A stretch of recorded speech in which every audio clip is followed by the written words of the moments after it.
Now getting back to the video though guys, Specter Tenebria is an extremely powerful unit for both PvP and PvE, mostly because of her Nightmare Illusion. It just makes her super sticky on the field because she can't be targeted by single target attacks, and also because she gets stacking attack and defense every time someone dies. So in PvP, in longer fights, she starts ramping up with souls. Souls work very well with her later into the fight. Now there are a ton of builds on Specter Tenebria that you can do. We're going to talk about most of them, and basically which ones I think are best for both early game players and also for players that are only using her for PvP. Before we get started with today's video guys, I want to talk about the sponsor of this video, Omni Heroes.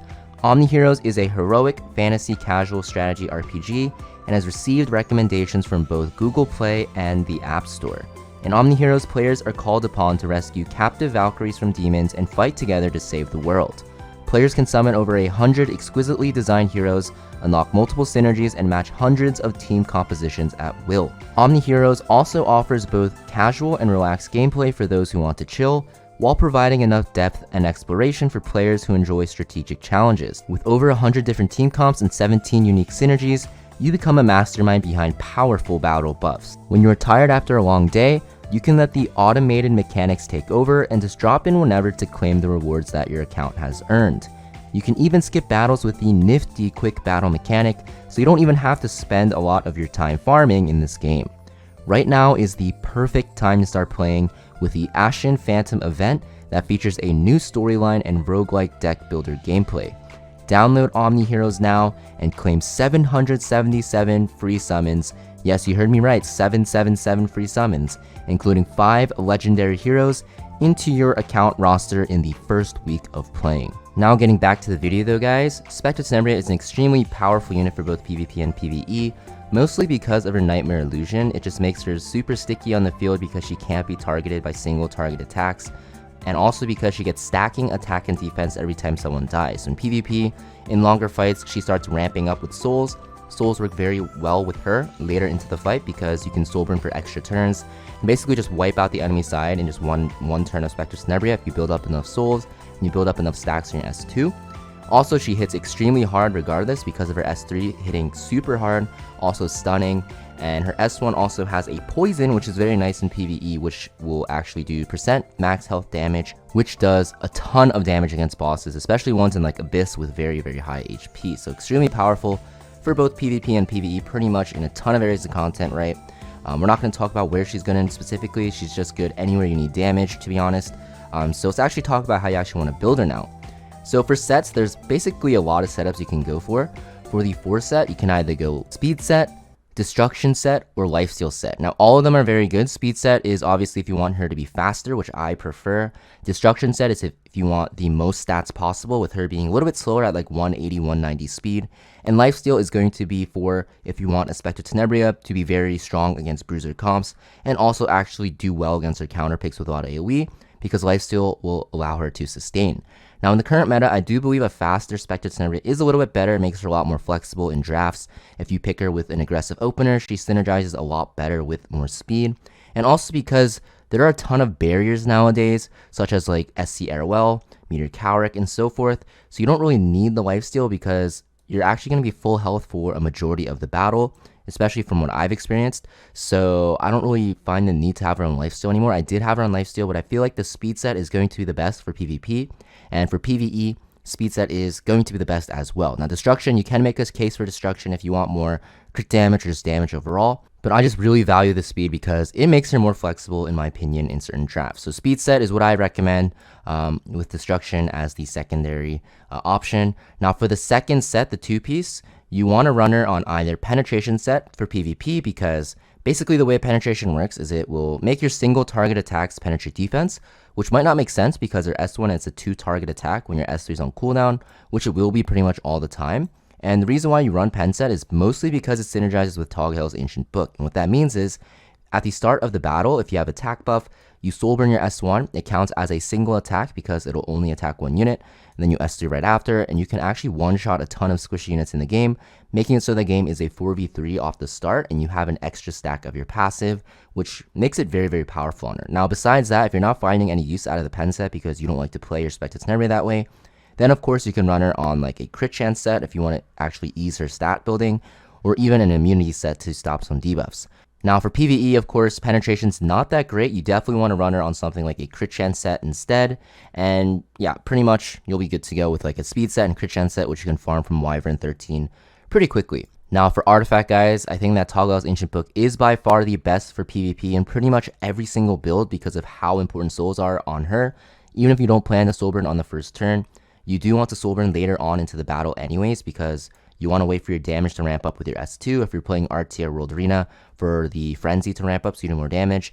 And then once you have like 40, 60 souls, you start soul burning with your S1. You pretty much just win the game if your Specter Tenebria is not too low and is not getting counterattacked and so forth. So pretty powerful artifact on her. For PvE, you're way better off using a PvE artifact. And a very good example would be, of course, none other than the very common 3-star artifact that pretty much every DPS likes to use. And you'll see I have a ton of copies. Daydream Joker, very, very powerful on her, just on any unit that is used for PvE, except for certain bosses that ignore the HP scaling damage effect. So yeah, for her build, pretty simple to build. I say if you are on the speed set like I am, you want to aim for at least 200 speed is good to go. 220 is ideal for PvP, but at least 200 and you're fine. For PvE, anything above 180 and you'll be okay.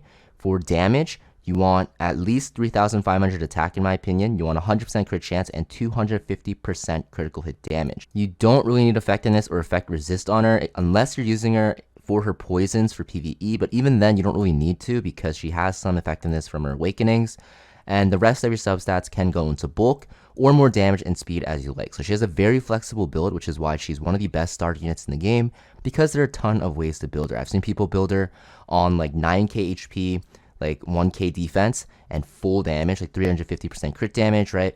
Mostly going to be on the like destruction set. I've also seen Specter Tenebria is only on 3k attack and 250% crit damage and like 200 speed, but very tanky. Really up to you and how you want to use her. For PvE though, you can definitely just go full into damage because she has that Nightmare Illusion to actually protect her from, boss damage and stuff like that, except for AoE. And even then, when she does get hit, when you're fighting like trash mobs on the way to Hell Raid bosses or Nightmare Raid bosses, you're actually stacking this Nightmare Illusion, and this does not go away until you actually yield out of battles or, complete the battle and go through the portal.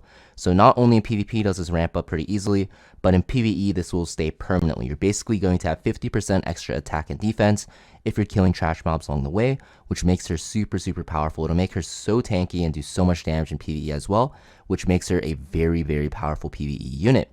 So yeah, tons of ways to build her. Like I mentioned, I think for PvE it's pretty simple, right? You just go full damage. And then for PvP, you want to consider some bulk and actually ramp up her speed a bit so she cycles a bit more, mostly because you want her to actually generate more souls, and also because you want her to actually do more damage because her S1 actually hits pretty hard without that many stacks anyways. For her skill enhances, it should be pretty self-explanatory. Because she is a full DPS unit, like most damage dealing units in the game, you want to plus 15 them. Now, of course, the thing is, with how Mulgora are nowadays, they're pretty rare and you definitely want to save. However, with Specter Tenebria, because she's just so good in so many areas of content, you're never going to really regret maxing her because she's just that powerful and just that strong.